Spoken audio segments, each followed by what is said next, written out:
મારા 5 ભાઈઓમાંથી એક જ BA સુધી પહોંચી શક્યો. બાકીના બધા વચમાં જ ક્યાંક ક્યાંક અટકી ગયા.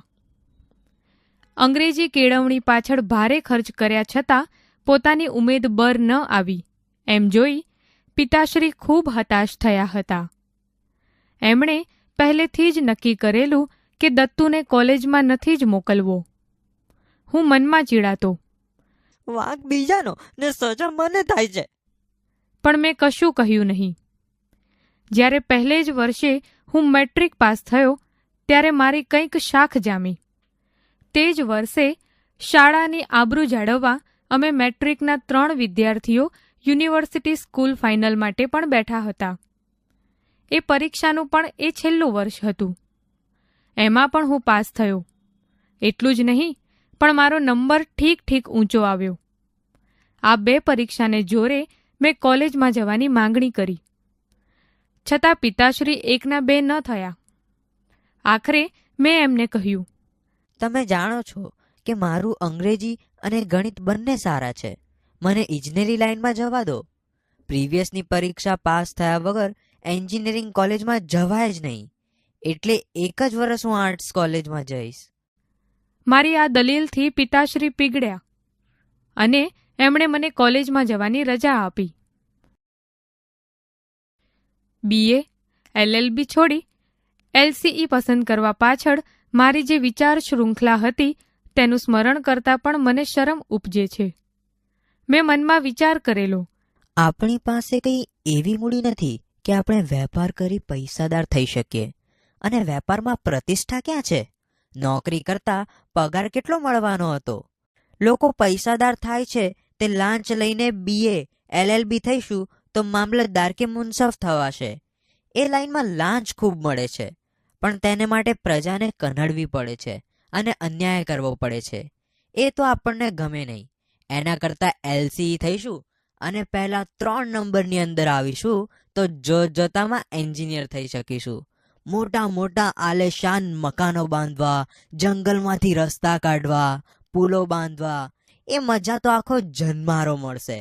ઘોડા પર બેસી સવારથી સાંજ સુધી ફરવાનો લાવો લેવાશે અને કોન્ટ્રાક્ટર લોકો પાસેથી લાંચ લઈશું તો તેમાં સરકાર છેતરાશે. પ્રજાને કનડવાનું એમાં ન હોય.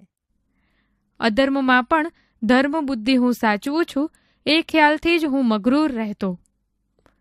આ વિચાર અનેકવાર મનમાં આવતા, પણ કોઈની આગળ એ બોલવાની મારી હિંમત ન હતી.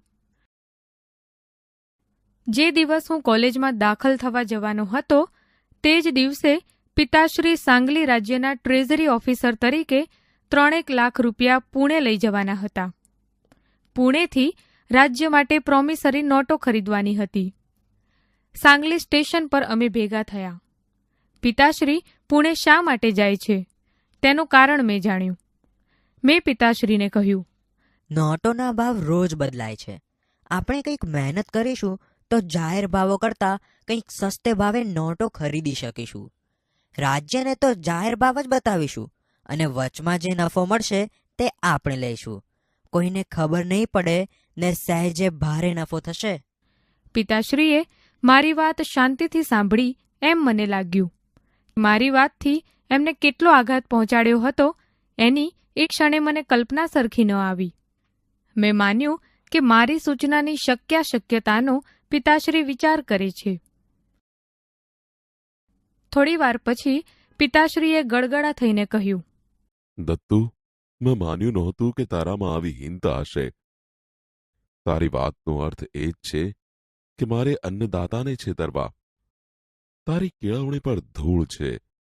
આપણા કુળદેવતાએ આપણને જે રોટલો આપ્યો છે તેટલાથી જ સંતોષ માનવો. લક્ષ્મી તો આજે છે ને કાલે નથી. આબરૂથી રહેવું એ જ મોટી વાત છે. મરીને ઈશ્વર આગળ ઊભો થઈશ ત્યારે શો જવાબ આપીશ? તું કોલેજ જાય છે ત્યાં ભણીને તું એવું જ કરવાનું ને? એના કરતા અહીંથી જ પાછો જાય એ શું ખોટું? હું સડક થઈ ગયો. ગાડીમાં આખી રાત મને ઊંઘ ન આવી. સવારે પૂના પહોંચ્યો તે પહેલા મન સાથે નિશ્ચય કર્યો, હરામના ધનનો લોભ કોઈ કાળે નહીં કરું. પિતાશ્રીનું નામ નહીં લજવું. પિતાશ્રીને શહેરમાં છોડી એ નિશ્ચય સાથે જ હું કોલેજ તરફ ગયો. કોલેજની મારી સાચી કેળવણી મને સાંગલી અને પુણે વચ્ચે ટ્રેનમાં જ મળી ચૂકી.